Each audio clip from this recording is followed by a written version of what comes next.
Logos. Logos is a word that derived from Greece, and it meant reason, or plan. Although the concept is also found in Indian, Egyptian and Persian philosophical and theological systems. It became particularly significant in ancient Greek philosophy and early Christian theology, and it was seen as the divine reason that was implicit in the cosmos that created the whole universe, giving it form, order, and above all else meaning. Heraclitus, the Greek philosopher, apparently was the first to have used the word logos, and he referred to it as a rational divine intelligence, and it was perceived in the early Greek philosophical tradition by Stoicism. The Stoics developed the concept of logos as the principle that gave life and order to all the living beings in the universe, which occasionally up unto this day in scientific discourse is referred to as the mind of God. In ancient Greek philosophy, the view of the logos was that it was a divine principle, which transcended humanity and the material world. In Christianity, logos is the name, or the title of Jesus Christ, and is seen as the pre-existent second person of the Trinity in the New Testament.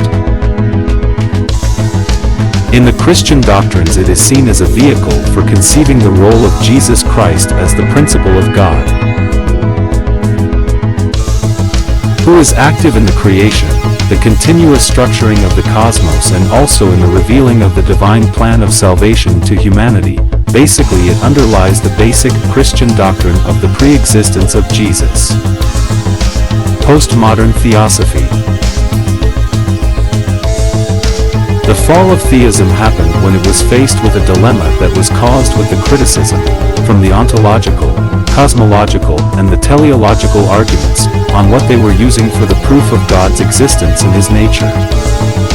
For example, if we can conceive God's nature in our mind, then He must exist in the natural world, because if He did not actually exist, it would be like having a mountain without a valley. Or everything in the universe is subject to cause and effect, and God is the first cause, the eternal prime mover, which proves His existence, and conclusively the universe has obviously been designed. See the intricacy of this watch and my eye. Clearly they must both have had a designer. The arguments against being that you cannot prove God's existence by imagining His nature, as that would be like putting the cart before the horse, for how can they presuppose God's nature, and then say because they can imagine it that this proves His existence in the external world? I mean, one can dream up unicorns and dragons, but it does not mean that they do, or will ever exist within reality. Then, every effect has a cause, except God, but why, or how? On the other hand, if one can go forward infinitely, then it must be possible that one can go backwards infinitely too, so why not do away with God, and stick with the cosmic natural laws and the Big Bang as being part of the creators of creation? And, comparing a watch with an eye is a weak analogy to say the least, and that it proves that there's a cosmic designer is absolutely ridiculous. Of course, Charles Darwin gave a fatal blow to the God hypotheses with his introduction of evolution, or random genetic mutation and natural selection, which was devastating to the argument of design, stating that God did not create all life as it was suggested in the Bible. They evolved over billions of years through nature's way of trial and error, which is brought about by random acts, or are products of chaos, thus disproving a designer, so the thinkers turn to science with its logic and reason. Nevertheless, the fatal blow to theism was not just Darwin, but also philosophy, e.g. The problem of evil states that, if God is an all-knowing, ever-present, all-powerful, benevolent entity that gave us creation, what about all the moral and natural disasters? For if He has those qualities, how could evil exist, and why would He even allow it?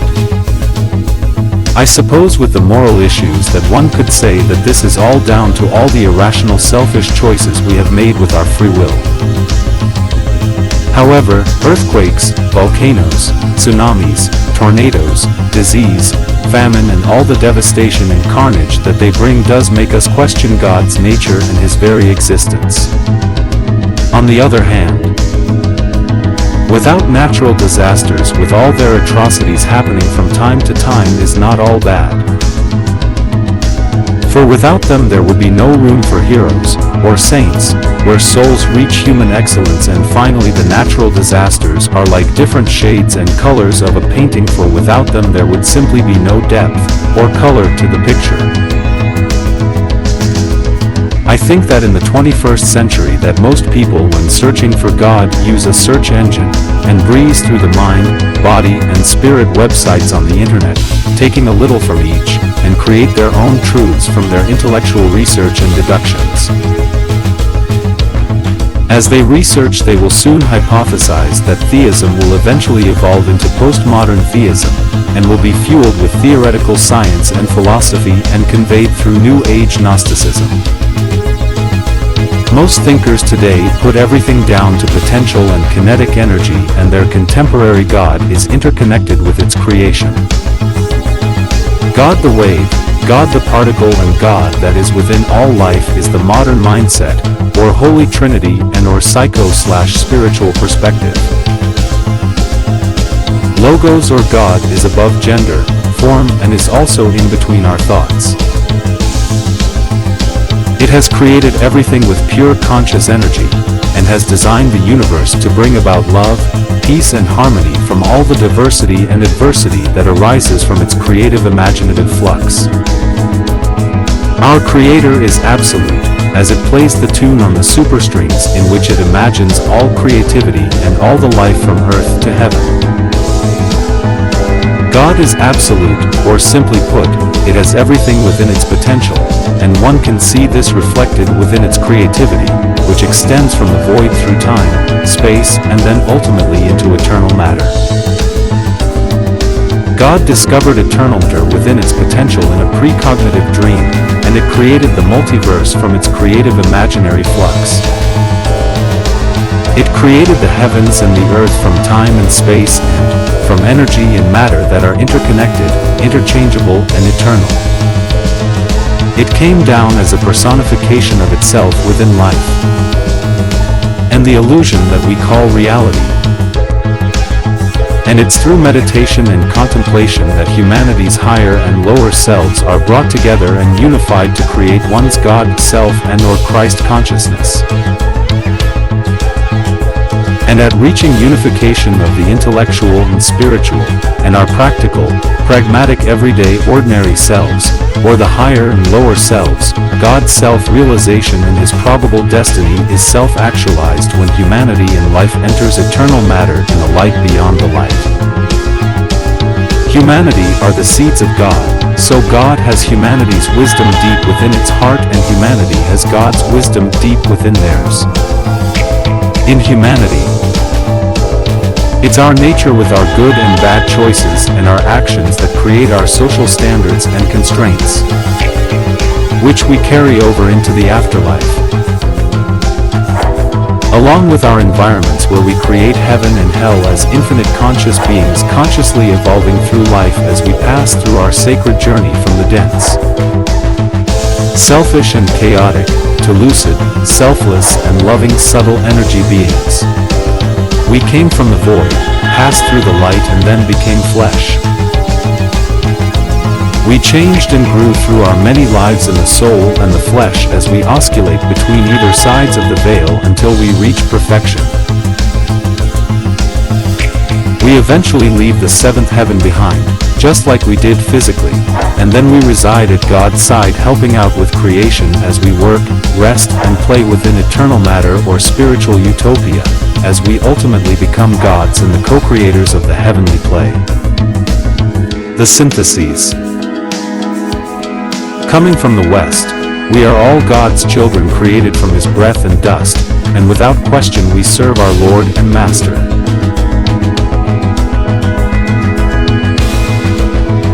We live ethically in accordance with his rules, and at death we shall sleep until the end of days. Then we are resurrected, judged for our virtuosity, dedication and devotion, and if all is good, we return to Eden regaining our immortality, either that, or we enter the gates of heaven. Coming from the east, we are expressions of the underlying presence, or consciousness that is beyond our understanding, and is beneath reality that brings life and love to all of us and has manifested all of creation. We have lived, loved, and lost throughout many lives in our search for the truth, common courtesy and virtuosity, where we found ancient wisdom, meditation and enlightenment and felt our Creator's presence. We eventually balance our karma, and return to the source to give up our soul, and our wisdom, or become enlightened and merge with God. The synthesis: we are individual and one free immortal spirits living in a conscious, holographic multiverse that is one with all and everything. Our mindsets as they evolve are drawn towards love, peace, and wisdom, and along with our devotion and obedience to our Creator, they will lead us to our rightful place in, and help us to ascend on up through heaven. Finally, we enter the void, and become co-creators of the celestial play and consume the fruit of love, respect, and spiritual ecstasy in the company of the divine at the table of the gods within spiritual utopia. What is reality? The universe is an interface, not reality. The difference between living and not living is that non-living is outside the interface. Fitness functions are an illusion. Organisms see what they create. However, consciousness is real. We communicate through portals or human vessels through space and time, and it is all an illusion. What lays beyond space and time, because space and time are doomed, say the scientists. It is not wrong, it's just not right, as it is not fundamental, but it's a useful tool, like the periodic table is good for chemistry, but not deep reality. Space and time is not fundamental, it's useful for our reality, but not in our sub-reality. Consciousness creates space and time as a data structure. Conscious experiences are feelings, not reality. We feel and then assume that they exist, and they appear. The first assumption: there are numerous consciousnesses. Human consciousness is just a drop in the bucket, which are all constituents of God or the whole. The second assumption: we create our reality with probability spaces and consciousness agents or portals. However, there are only experiences. There is no self, just conscious entities and conscious agents that are a conscious interface, that are extensions of the whole having a holographic experience. At death we remove the virtual reality headset and reconnect with consciousness or the source. We assume reality. Our brains are what consciousness makes up, and even neutrons don't exist. Consciousness is fundamental, it's the only reality. There is an infinite variety of consciousnesses with different realities. When two consciousnesses interact, it's a conscious agent. Consciousness is more fundamental than space and time. Two miracles or unexplained events is that chocolate is delicious and consciousness evokes consciousness. Consciousness creates space and time. Infinite consciousness transcends any content. It is beyond reality, for its consciousness that creates reality. The formless creates the form, but humanity doesn't know how to connect. There is one conscious agent, a timeless being that precedes conscious thought. It probably learns about itself from its projections to transcend our reality. The more complex the organisms, the more complex the consciousness. Reality comes from non-space and time, that is the true nature of reality. A conscious realist approach, not anti-realism, is that space and time is only in our perceptions. Life is ephemeral. We create our reality, like a virtual reality emulation, and we all see our versions of reality. and reality only happens why we look at it. So why do we fight over things, if we create our reality? So love not war is the way. Spiritual wisdom is key insight and is the key to reality. Consciousness is fundamental to reality, as what we see is what we make of it, as we create and delete our reality in our everyday lives. Things are ephemeral and we are the authors of reality. Consciousness doesn't die, as it's outside of time and space, and we live in a simulation, and the simulation can't create consciousness, so consciousness is fundamental and infinite. In front of our eyes is the simulation, but there is nothing behind us, there is nothing but a presence, it's pure consciousness. So all wars, fighting etc. is all gone when we take off the headset, and everything is pointless. All the attachments to the interface are irrelevant, only now is important in one's conscious reality. We are all either lost or playing the game, but what lays beyond the game or the interfaces of reality? The act of observation creates a fact creation. We create our reality. Basically, we are not in space and time. We are only attached to reality. We give it all up when we die.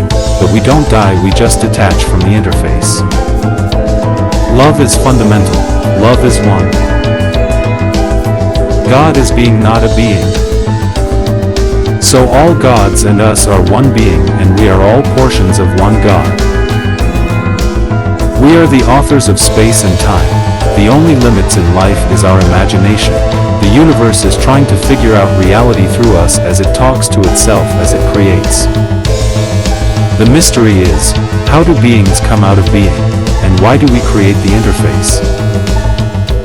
Consciousness wakes up in realizing what I am not. Consciousness gets lost in the headset, and through life it wakes up to what it is not on its karmic journey from youth to old age. Just bellow, or outside of reality at 10 to the power of minus 33 and at 10 to the power 44 is outside the box, subsequently because of this space and time is outdated. The universe or our observed reality, and it is not a true sense of the true reality, it's just what we see inside the box.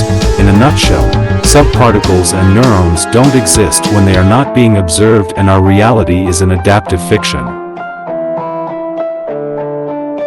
It is just what you think that you see, and a contemporary version is that we shouldn't believe that we have the answers to everything, as all theories have gone out the window like turtles upon turtles ad infinitum.